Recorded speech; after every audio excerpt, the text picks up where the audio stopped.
So, 30 days, 30 vlogs, vlog day 2. Today I'm going to be talking about one of my most exciting projects for the year. I'm reviving An Ordinary Shooter 2.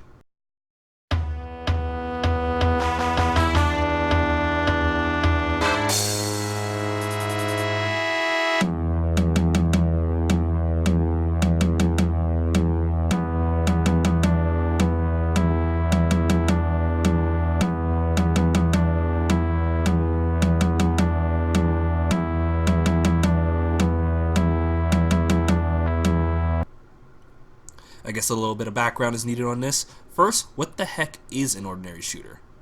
Well, An Ordinary Shooter is a game I made back in 2009. It's a project that's almost 10 years old at this point, and it really puts in perspective just how long I've been programming games behind the scenes, because it's nowhere near my first project. In fact, it's probably project number 60 or so at the time, and it's only one of 5 titles I've actually officially released. It's crazy to think about.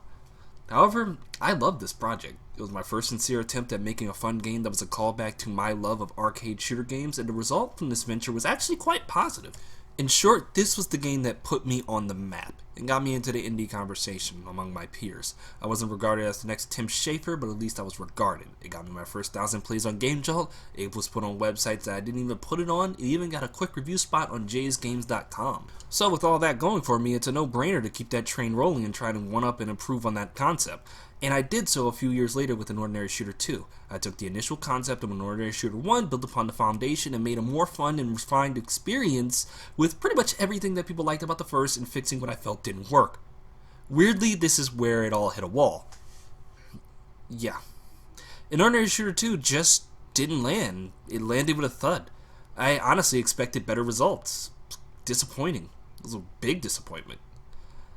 In my opinion, it was a far better game than the first one was, and with the initial conversation around An Ordinary Shooter 2 was good, it fizzled out really fast. For a while, this completely deflated my gusto. I worked a long period on An Ordinary Shooter 2 and had multiple playtests and was actively involved in updating people on its development, and then just nothing when it landed. Looking back in hindsight, I realized that most of the blame really falls on myself. I should have been advertising the game. My forum presence had notably lessened at that point, and I should have been out there more. I wasn't behind my product, and as a result, the product wasn't behind me, and I didn't get the results that I wanted.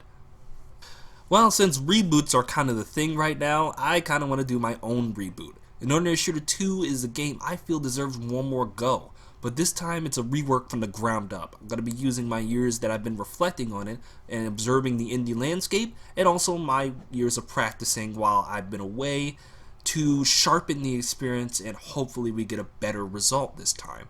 It's looking to be a much easier project than it used to be, thanks to optimization of both the engine and myself. So by year's end, I hope to get An Ordinary Shooter 2 out there and really give one hell of an experience for those who love old arcade classics. Well, that's it for vlog number 2. 30 days, 30 vlogs. Grim out.